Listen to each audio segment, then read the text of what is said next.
thank you, Joe, and Unite Against Fascism for inviting me along to this session. And I was happy as a London-wide Assembly member to join citizens of Walthamstow to demonstrate against the EDL presence in Walthamstow. And that was right across all the political groupings, though, as you said, the Labour representation was more visible on those days than others.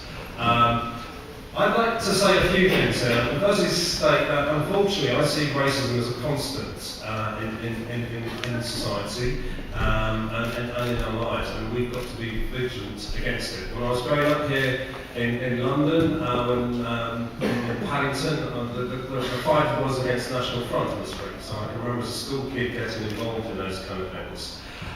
Come 9/11, it was only after those events, vocal events, that people asked me whether I was a Muslim or not. And quite honestly, with a name like mine, I couldn't be anything else. But there you are. You know, a change from being asked from where you were from, where your ancestral home was, to your religious affiliation. And unfortunately, racism is a constant, it just takes different forms. In the 20s and 30s, there would be anti-Semitism. Now, unfortunately, it's Islamophobia, and who knows what it'll be in the future. And we've seen that in the politics of London. Up until last May, we actually had a BNP member on the London Assembly, and thankfully London has saw fit to get rid of him, Richard Marlborough. But unfortunately, one part of that has been, I would suggest, is that we've seen more of the far-right activities moving from, dare I say, on the political arena to the streets, and that's being shown by, I think, EDL presence. They may not necessarily be here in London, but they are being shipped in from other parts. And as a result, I've been raising these issues and concerns legitimately as a London Assembly member with the Metropolitan Police. And I've got to be frank right from the outset, I've been very disappointed with the responses I've been getting, and I'll highlight three instances. The first is essentially when I directly corresponded with the present police commissioner. Now, if you remember the previous police commissioner, Sir Paul Stevenson, he told the Metropolitan Police Authority, which is where the Assembly members sit, that the EDL are not viewed as an extreme right-wing group in the acceptable sense.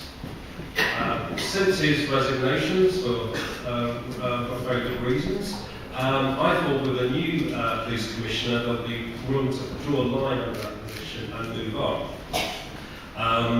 And last year, myself with my fellow black and minority ethnic assembly members, that's Jeanette Arnold, Navin Shah, who's the assembly member for Harrow and Brent, as well as Dr. Onka from Ealing and Hillingdon, wrote to the Metropolitan Commissioner urging him to revise the Met's view and of the status of the EDL.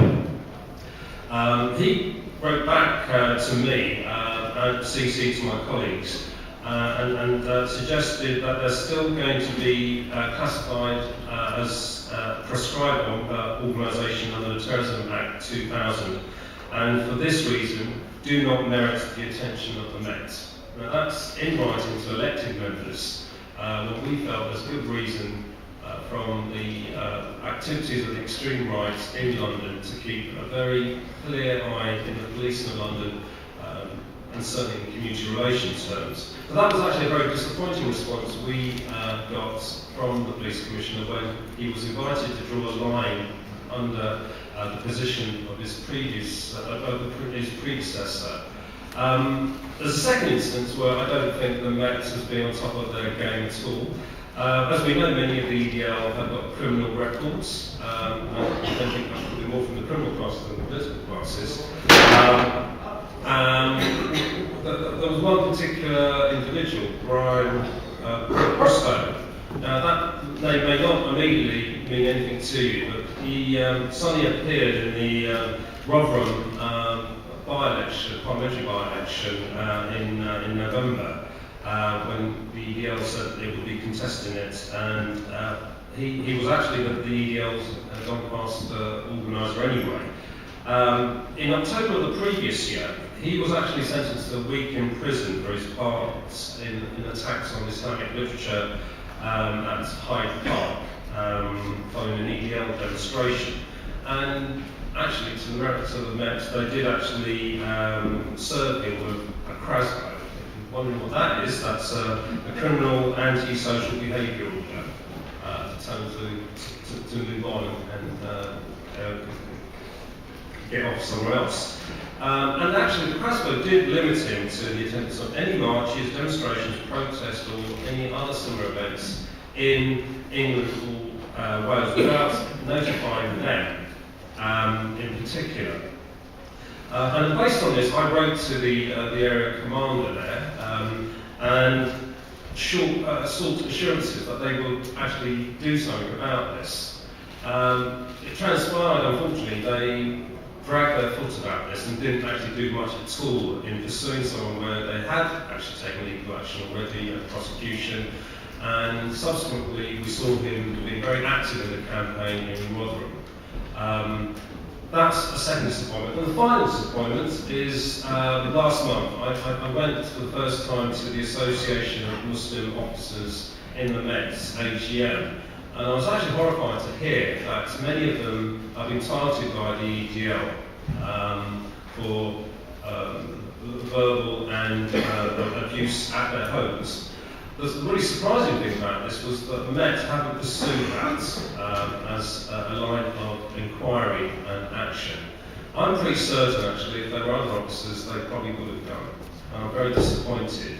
I will continue campaigning against the EDL, getting the Met Police in London to get their act together on this front and take it more seriously. And I know that you yourselves will do that as well and join us in campaigning, because that's one way of beating the EDL on the streets, but not only in the streets, but through the courts and our police forces in the UK.